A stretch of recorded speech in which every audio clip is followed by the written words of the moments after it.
सोचिए, वैदिक ब्रह्मांड की एकदम गहराइयों में एक बहुत ही रहस्यमयी शक्ति कुंडली मारे बैठी है।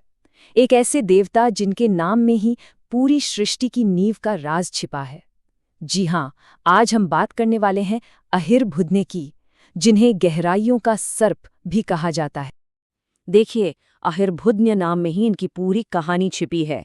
अहि का मतलब है सर्प और बुद्ध का मतलब है नींव, तो नाम हुआ गहराइयों का सर्प। लेकिन ये कोई साधारण नाग नहीं है, ये 11 रुद्रों में से एक है, मतलब शिव का वो प्रचंड रूप जो ब्रह्मांड की नींव की रक्षा करता है। ये उस छिपी हुई ऊर्जा के प्रतीक हैं जो हर चीज के होने का आधार है। तो सवाल ये है कि आखिर ये ब्रह्मांड के संरक्षक करते क्या हैं और रहते कहाँ हैं?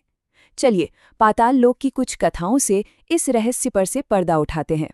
तो देखिए, अहिर्बुद्ध अकेले नहीं हैं, वो 11 रुद्रों के एक बहुत ही शक्तिशाली समूह का हिस्सा हैं। रहते कहाँ हैं? वायुमंडल की गहराइयों में, जहां से वो दुनिया की नींव को, उसके बेस को थामे रहते हैं। दिलचस्प बात यह है कि उन्हें अक्सर अज एक पाद यानी एक पैर वाले अजन्मे देवता के साथ भी जोड़ा जाता है, जो अपने आप में एक बहुत बड़ा रहस्य है। और उनका ये जो नाग वाला रूप है ना, वो असल में उस आदिम शक्ति का प्रतीक है जो सही समय आने पर किसी भी केओस से ऊपर उठकर बैलेंस ला सकती है। अहिर्बुद्ध की शक्ति को समझना बहुत जरूरी है, क्योंकि ये एक दो-धारी तलवार की तरह है। एक तरफ उनकी सांस से जीवन देने वाली नदियां बहती हैं और वो इंद्र के साथ मिलकर बारिश लाते हैं, लेकिन दूसरी तरफ अगर वो नाराज हो जाएं तो उनकी यही शक्ति वृत्र राक्षस की तरह दुनिया में सूखा भी ला सकती है। जी हाँ, उनकी सांस में भूकंप लाने की ताकत है और उनमें रुद्र की वही प्रचंड ऊर्जा है जो तंत्र साधना का आधार बनती है। अब पौराणिक कथाओं से थोड़ा आगे बढ़ते हैं।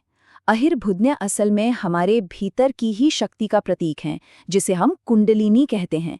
जैसे वे ब्रह्मांड की नींव में बैठे हैं, ठीक उसी तरह कुंडलिनी शक्ति हमारे शरीर के आधार यानी मूलाधार चक्र में सोई हुई है और बस जागृत होने का इंतजार कर रही है। और ये सब सिर्फ पौराणिक कहानियां नहीं हैं। हजारों साल पहले ऋषियों ने पवित्र वैदिक ग्रंथों में सीधे अहिर्बुद्ध का आह्वान किया था। चलिए सुनते हैं उन प्राचीन भजनों की फुसफुसाहटों को। ऋग्वेद में एक श्लोक आता है, अहिर्बुद्ध्यो नो रयेन दाशुषे। इसका मतलब है अहिर्बुद्ध्या यज्ञ करने वाले को धन धान्य प्रदान करें। इससे ये पता चलता है कि वे सिर्फ एक विनाशकारी शक्ति नहीं, बल्कि एक दाता भी हैं, जो गहराइयों से समृद्धि लाते हैं, मानो छिपे हुए खजानों के रक्षक हों। लेकिन उनका एक और रूप भी है। एक दूसरा श्लोक कहता है, अहिर्बुद्ध्यम रुद्रम सन्नादति। इसका मतलब है अहिर्बुद्ध रुद्र के रूप में तीनों लोकों में गरजते हैं। ये उनकी उस प्रचंड तूफानी शक्ति को दिखाता है जो आकाश में गूंजती है और सब कुछ बदलने की क्षमता रखती है, दाता भी और विनाशक भी। और आखिर में एक सीधी और सरल प्रार्थना, तम नो रक्षतो, यानी वे हमारी रक्षा करें। यहाँ भक्त उनसे सिर्फ बाहरी खतरों से नहीं, बल्कि अपने मन की गहराइयों के डर से भी बचाने की प्रार्थना कर रहे हैं। इससे साफ है कि वे एक महान संरक्षक भी हैं, जो हमें हमारे ही अंधेरे से बचा सकते हैं। अच्छा, ये प्राचीन भजन हमें एक और बहुत ही फैसिनेटिंग दुनिया की ओर ले जाते हैं, और वो है वैदिक ज्योतिष की। चलिए देखते हैं कि तारों के बीच ये सर्प हमें क्या बताता है। वैदिक ज्योतिष में ना, हर देवता का आकाश में एक घर होता है। अहिर्बुद्ध का घर है उत्तर भाद्रपद नक्षत्र। ये 27 नक्षत्रों में से 26वां है, जो मीन राशि में आता है। और इसका प्रतीक क्या है? एक जुड़वां सर्प या पानी का बर्तन, जो गहराइयों, डुअलिटी और पोषण का सीधा सीधा संकेत है।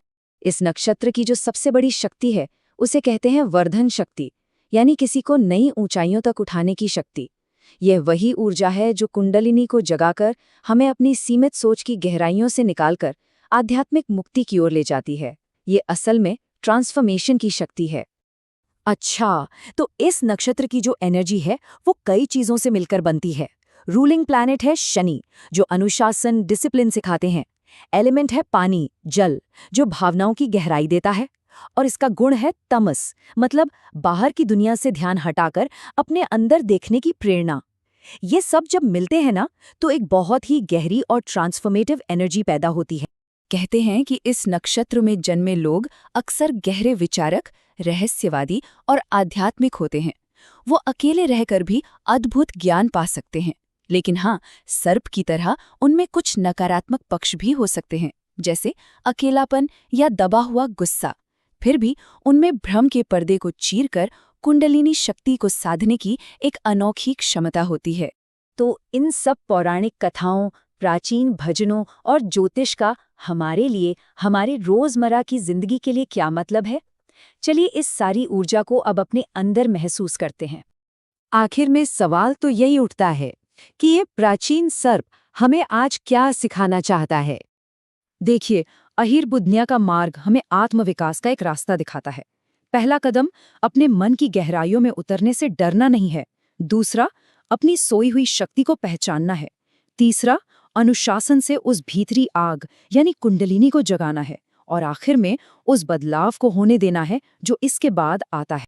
एक बात हमेशा याद रखनी चाहिए, जब हम अहिर बुद्धनिया की तरह अपनी नींव को समझ लेते हैं ना, तो जीवन के सारे भ्रम अपने आप मिट जाते हैं। तब आत्मा का विकास एक शाश्वत यात्रा बन जाता है, ठीक उस सर्प की तरह जो हमेशा ऊपर की ओर उठता है।